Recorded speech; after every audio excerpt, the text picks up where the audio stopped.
Director General Namazu, it's great to see you all in Seoul of the trilateral cooperation founded upon what our leaders agreed in Camp David.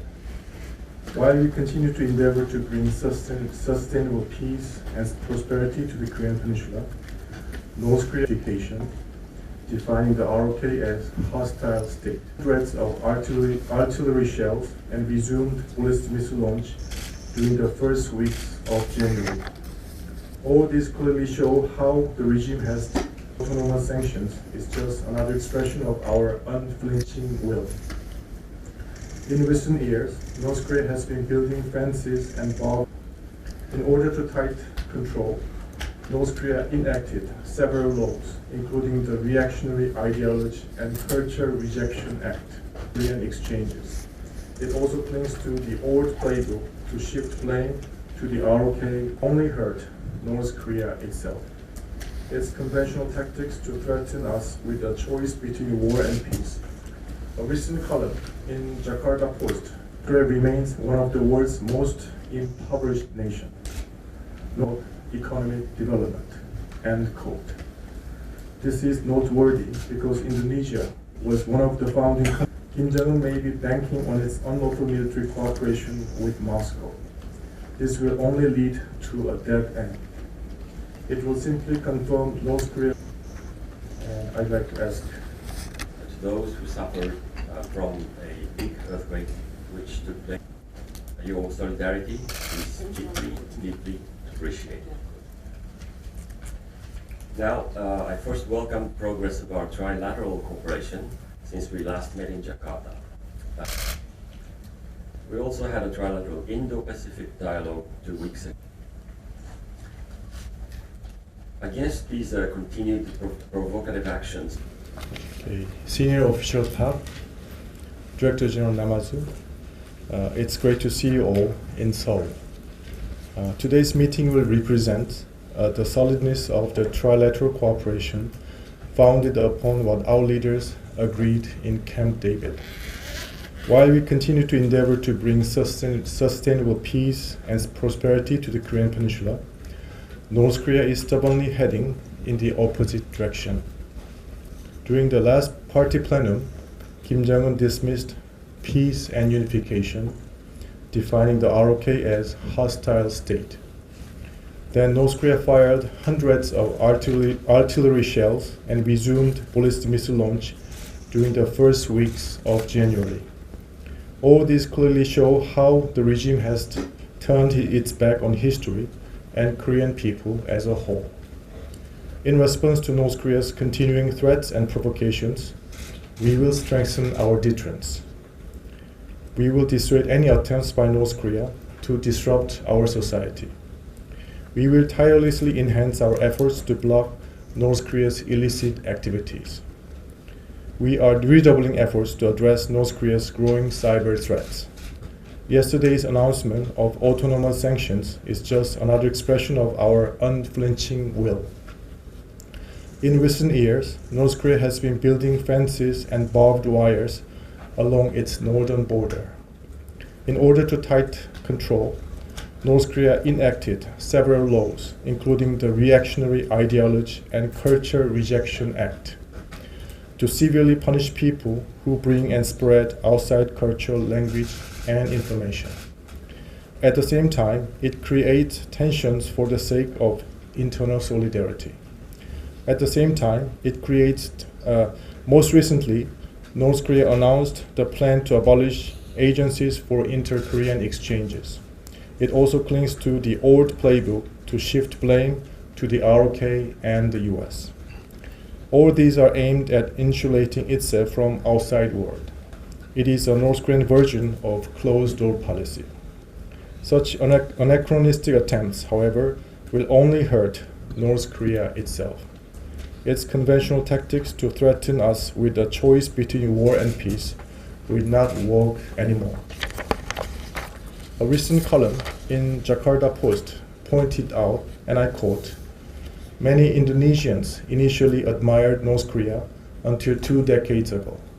Now North Korea remains one of the world's most impoverished nations. North Korean leaders left millions of its people living in extreme poverty and facing starvation. They have seemingly forgotten about economic development. End quote.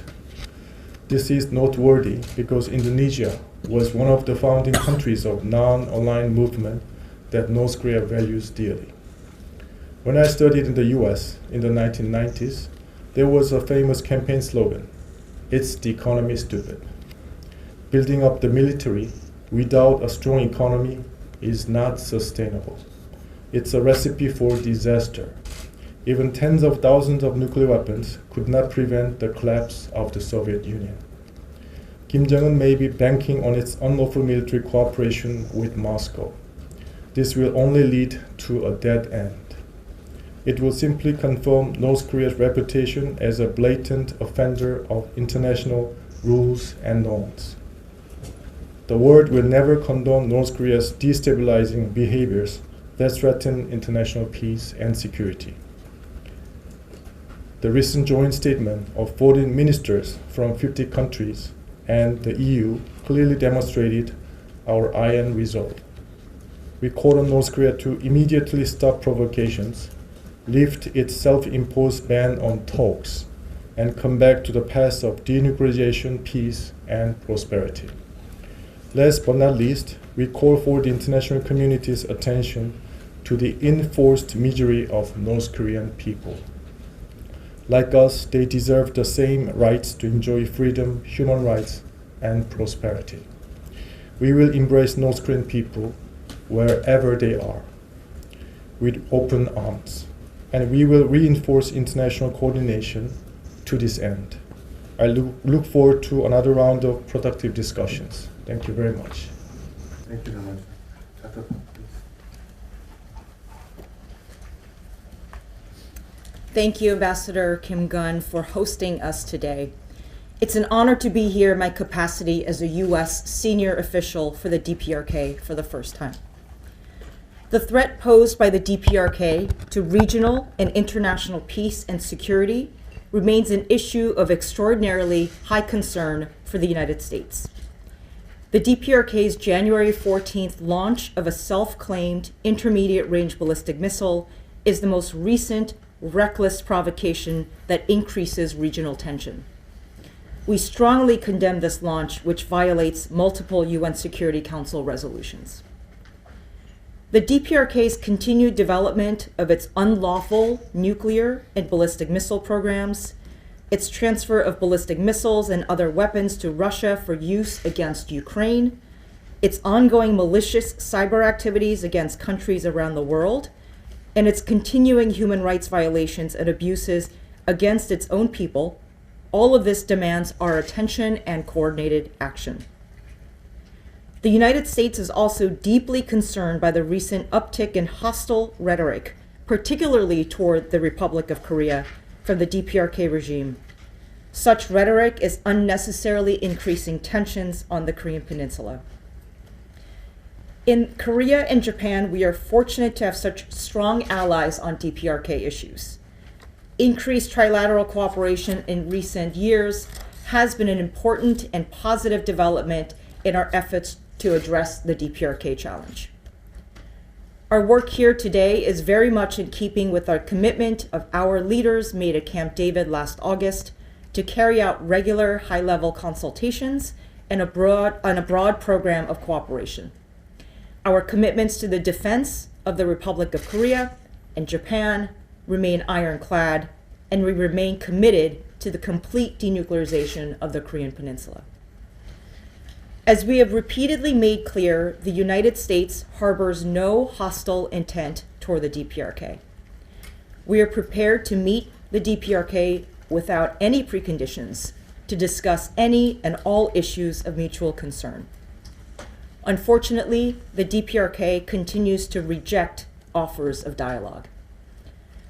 In the meantime, we will continue our efforts to deter aggression, hinder the DPRK's ability to advance its unlawful weapons programs, strengthen international consensus against the DPRK's blatant, repeated, and reckless violations of multiple UN Security Council resolutions, and enhance our ability to protect our allies in the region. Today, Special Representative Kim, Director General Namazu, and I will discuss these and other pressing issues as we seek to promote global peace and security. Thank you. I'd like to express my sincere gratitude for Ambassador Kim for hosting this meeting today. And Dr. Junpak, it's my pleasure to meet you here in Seoul. Before I talk about North Korean issues, let me express our appreciation to both ROK and US governments for your messages of sympathy and offers of assistance to those who suffered from a big earthquake which took place in Japan on January the 1st. Your solidarity is deeply, deeply appreciated. Now, I first welcome the progress of our trilateral cooperation since we last met in Jakarta last October.